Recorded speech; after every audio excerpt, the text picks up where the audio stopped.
Here's a quick reflection of Dr. Imogen MASHAZI's testimony. The commission is not only asking if bad things happen in Ekurhuleni, it is also asking, when they do happen, what did the people at the top actually do about it? Did municipality leadership confront criminal and sexual abuse and corruption within the EMPD? Or did they just enable it, whether through action or inaction? I think Dr. Imogen MASHAZI had a change of heart between day 1 and day 2 of her testimony.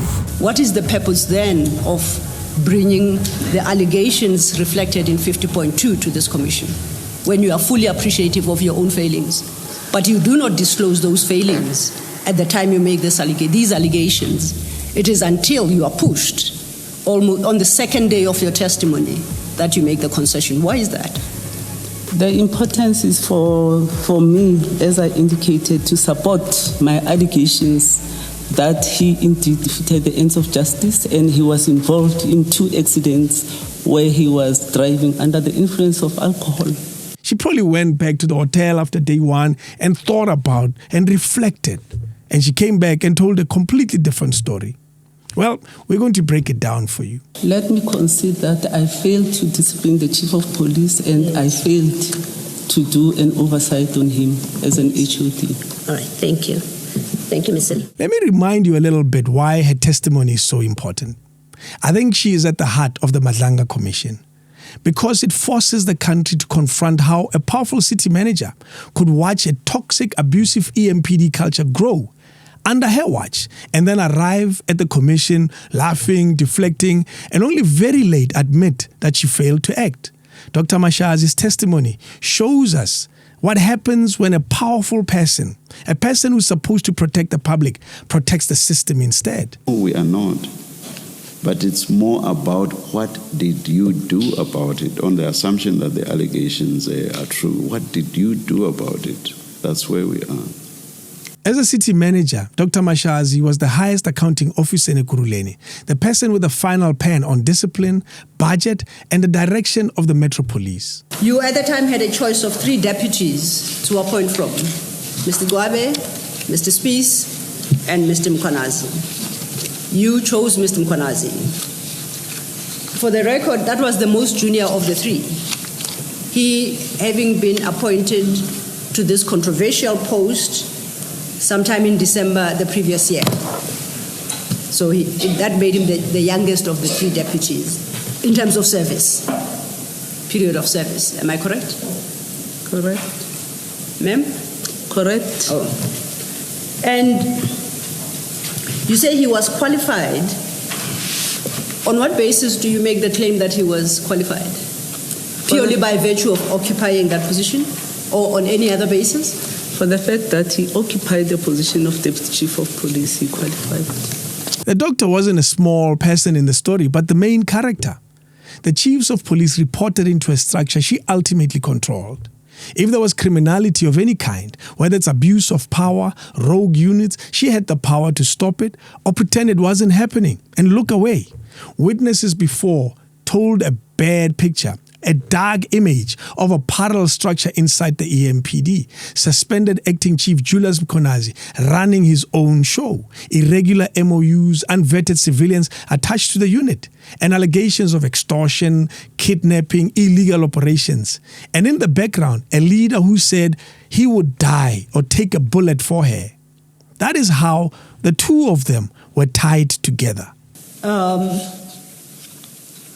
At 136, you state, in light of these facts, I'm unable to understand the basis for the allegation that I played a role in promoting or advancing Brigadier Mkhwanazi's appointment. In light of the fact that, at least on the basis of his letter of appointment, your name appears on it, you explain it away by saying, actually, it was not I, because I was on leave, it was this other person we have named. Are the allegations wholly baseless that you took part in the appointment? And I'm saying this in light of the fact that it is your name that is reflected at the bottom of the appointment letter. Let me explain that all the forms in the municipality are standard. And when they appoint or when they sign for anything, that's why there's a space where they need to indicate that they're acting. So you cannot chop and change the forms as and when. The forms, all the forms are standard, including whether it's BAC forms and whatever. But I take a point that he was supposed to write his full name and then sign as acting. And hence my question to you, to say his name doesn't appear anywhere on this document. You take issue with the allegations that you played a role, and I'm saying now, with wisdom of hindsight, and now having come to understand the challenges and what this document represents, do you contend that the allegations are wholly baseless? The allegations are wholly baseless. They are without merit whatsoever, and there is no basis on which they could ever be made. Exactly. That you so contend? Yes. Notwithstanding the fact that the appointment letter bears your name? Notwithstanding? The fact that Brigadier Mkwanazi's appointment letter bears your name, doesn't bear your signature, but it bears your name. Correct. Notwithstanding that? Correct. Okay.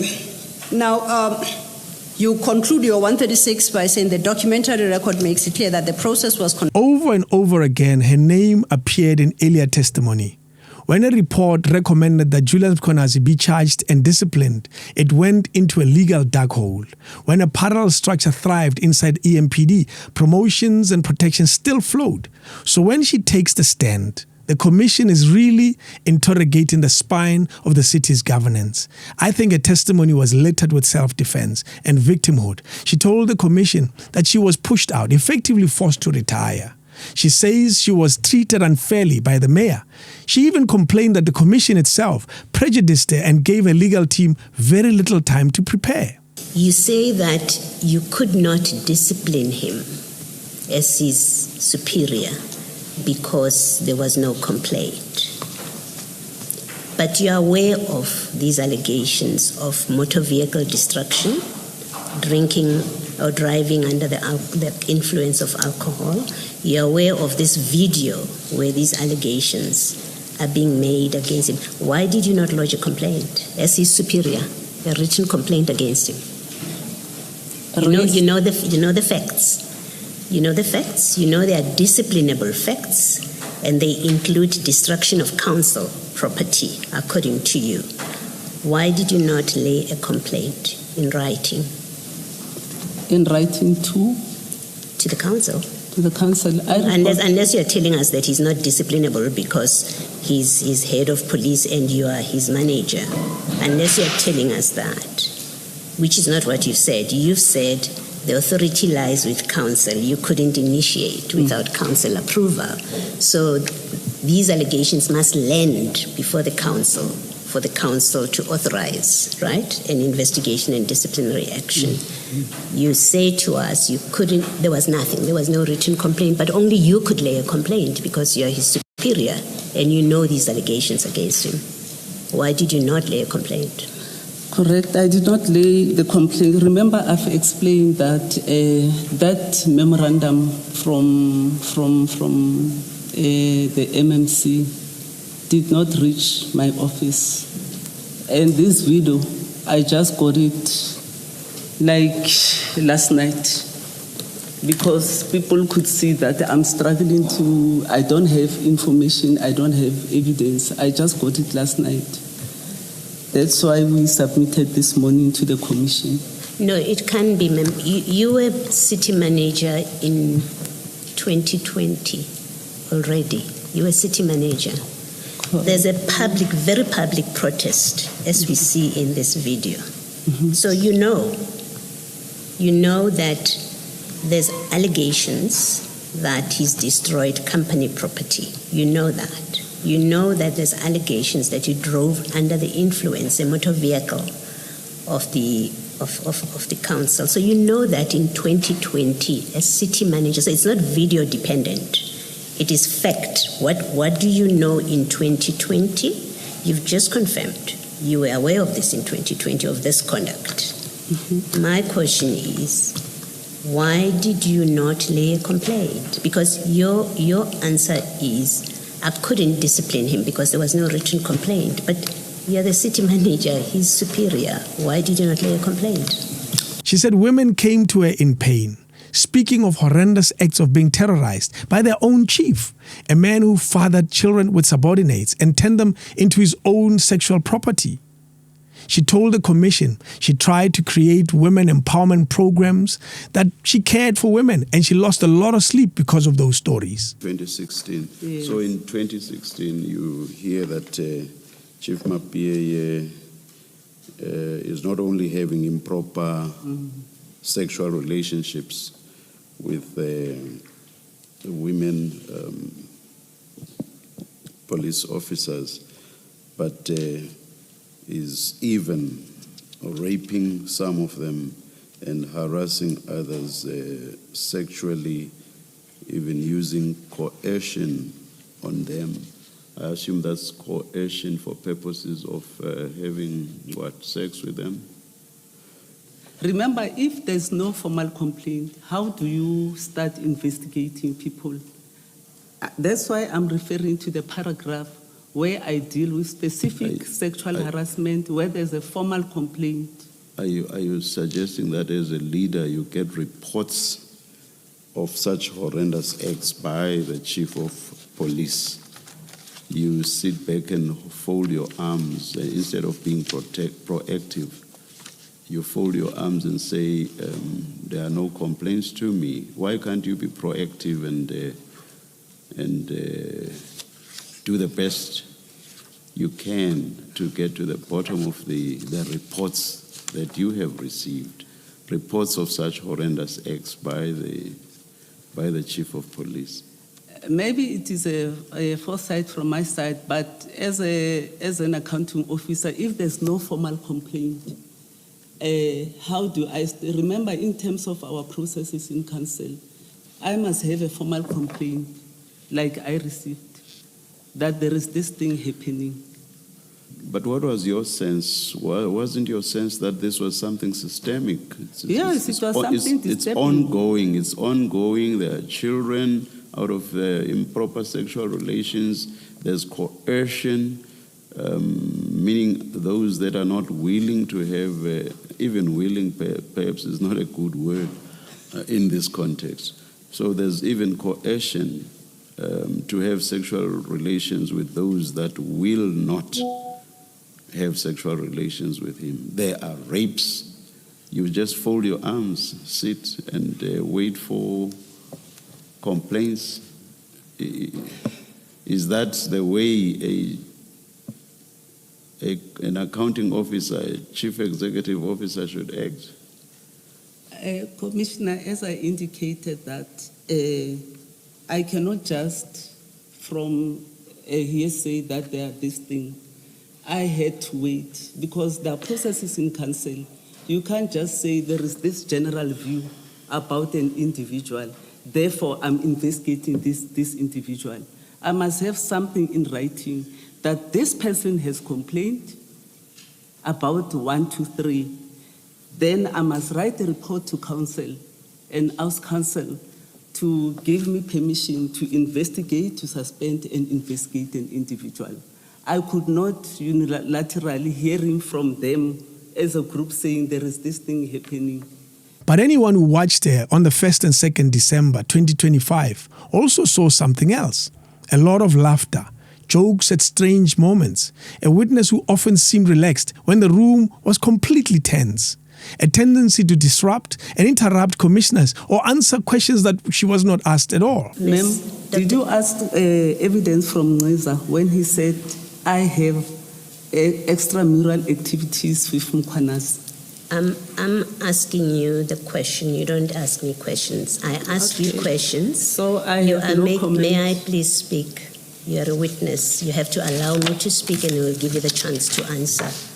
In psychology, apparently that mix, laughter under pressure, appearing distracted, constantly interjecting, can mean several things. Sometimes it's pure anxiety, a nervous laugh, a brain overloaded by detail, a person clinging to humor so that they appear in control. Can you repeat your statement? You can't, we can't, because you are looking at your phone and you are reading something on your phone, so naturally you will miss many of the things that I say. So we're going to have to make a decision how we run this. You are either with the commission and you are testifying before the commission, or you'd like some time to attend to your phone. I'm which is trying going to be get information from my phone. No, if you need time to get information, kindly address yourself to the commission and request the time, and the time shall be given to you. But when a question is posed to you and you distract yourself by attending to your phone, I'm sure you'll accept that it won't particularly work. Yeah, Thank you. it's incorrect, and I apologize for that. What is incorrect? For me to be attending to my phone Okay. while the No, session is on. Apology accepted. The question. Sometimes it's just a defense mechanism. By reducing the seriousness of the allegations, you're performing like all is well. And sometimes it's just your status that is in question. A senior official like her is not used to being interrogated. What matters for the commission is how that behavior meets the evidence. If you laugh when a rape and abuse is being discussed, if you keep cutting when you're being asked serious questions, you risk looking flippant, evasive, and entitled, even if inside you are terrified. Why can't you be proactive and do the best you can to get to the bottom of the reports that you have received, reports of such horrendous acts by the chief of police in this context? So there's even coercion to have sexual relations with those that will not have sexual relations with him. Justice Madlanga and his fellow commissioners did not let the performance slide. They pushed her hard on the gap between the horrors she's describing and the emptiness of the paper trail she leaves behind. They asked, where are the reports? Where are the disciplinary reports? What steps did you take? Where are the criminal complaints? Time after time, she reached for the same tools. I don't recall. I don't have the documents. I only received them last night. The lawyers didn't have enough time to prepare. She talked about the hearsay, about absence of formal complaints. But these are not run-of-the-mill allegations. These are rape, sexual harassment, and abuse of power issues. The commission reminded her, they reminded her constantly that she's not just a junior clerk. She is the top of the food chain, the city manager. And then, on the 2nd of December, something important happened. Under sustained questioning, a careful narrative cracked, pressed on why the chief, accused of horrendous misconduct, was never properly disciplined. She finally conceded. She admitted that she failed to discipline the chief of police. She admitted that she failed to exercise proper oversight. In that moment, the psychology shifted completely. All the earlier laughter, the deflection, the claims of my hands were tied collided with a simple admission. I failed. Can I indicate that I've answered that question No, you and haven't. accepted that I failed to deal with Chief in terms of his misconduct? Is the I third failed. time you avoid that question? Do you I'm don't not intend to avoid- answer it? When you acquired knowledge of the existence of the memorandum, is it so difficult to answer or you choose not to answer it? I don't want to waste the commissioner's time. If you don't want to answer it, please state so for the record and I'll pass on.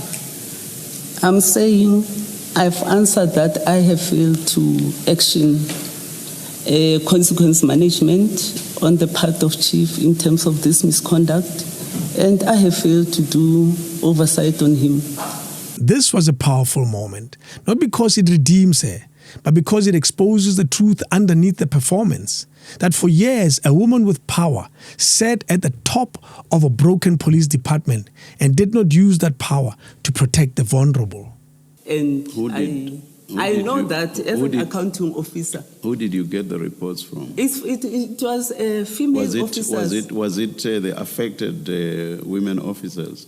Affected women officers in the department. So that's not hearsay. It's people who are affected But they telling must you. do it in writing. Sorry, doctor. It's the affected women telling you that this is happening to us. There's nothing hearsay about that. There's nothing hearsay about I that. take your point. So basically, you did nothing, having received information about such horrendous acts by the chief of police. You just sat and did nothing. The commission and journalists summarizing the day's evidence would point out to a pattern. Dr. MASHAZI acknowledges that she knew about the allegations. As early as 2016, she knew about the reports, she had seen footage, she knew that there were women who were willing and ready to testify. Yet instead of formal charges and suspensions, maybe even criminal charges. She created some empowerment program, some vague internal, seemingly political corrective measure, and a series of promotions that allowed the very people in the spotlight to rise through the ranks. You get to hear this in 2016, and all you do, unless I misunderstand you, so all you do is to create a platform for women to be promoted. That's all you do. To be empowered, number one, and to be promoted as well. On the Julius Mkonazi side, she accepted that his conduct was irregular. Illegal MOUs, unvetted civilians, and units refusing to be vetted. Still, he became acting chief. She still could not explain in detail why he was allowed to thrive. This is at the heart of this commission. This is where the commission came back again and again and again and demanded explanation. Because her inaction was just bizarre in the face of gross allegations of criminality. Do you say it as a fact It's a that fact Colonel that- Tipper had an improper relationship with Chief Mabiyeye, and in particular, and maybe let me put it as specific as what I think you're suggesting, she had a sexual relationship with Chief Mabiyeye. Is that what you're saying? Exactly. And you have evidence of that you will include in your supplementary statement? Evidence of them having an affair. Did you ask for evidence from Olani? No. Her testimony looked like a battle between self-image and evidence. On the one side is the picture she holds of herself, a caring, overburdened woman doing what she could with the limited tools that she had. On the other side is the cold reality. She had the legal authority to act. She had knowledge of serious misconduct, and she did very little. And there's no trace of anything that she did to try to help. Well, in moments like that, you'll find defense mechanism, humor to lower the tension, interruption to control the narrative, claims of being a victim to soften the public judgment. And I do apologize, you are tired. We all are, but we're trying No, to. let's carry on. Yes. I'm here the whole day. by the look of things, it shall be the whole night as well. I'm here the whole day. Yes. Please speak up. Please To speak finish up. off today. Yes. We must finish off today. I really don't want to come back to this area. So how should South Africans read Dr. MASHAZI? On the one hand, her testimony strengthens the picture of a deeply toxic EMPD, a place of sexual exploitation, fear, and patronage. She confirms that women told her of things that should never happen in a workplace, let alone in the police department. She named men and events that fit other witness accounts. On the other hand, her inability to produce clear records of action, her habit of minimizing her own power, and her eventual concession that she failed to discipline a chief of police all weakened her credibility as a protector of the victims. It suggests not just a failure of paperwork, but a failure of courage and duty. Does Dr. MASHAZI's testimony matter beyond Ekurhuleni, I wonder? Because this is bigger than one city manager.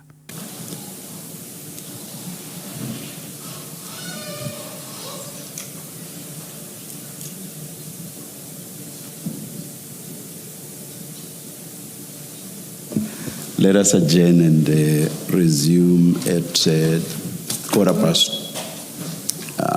2:15. We're not going to finish today.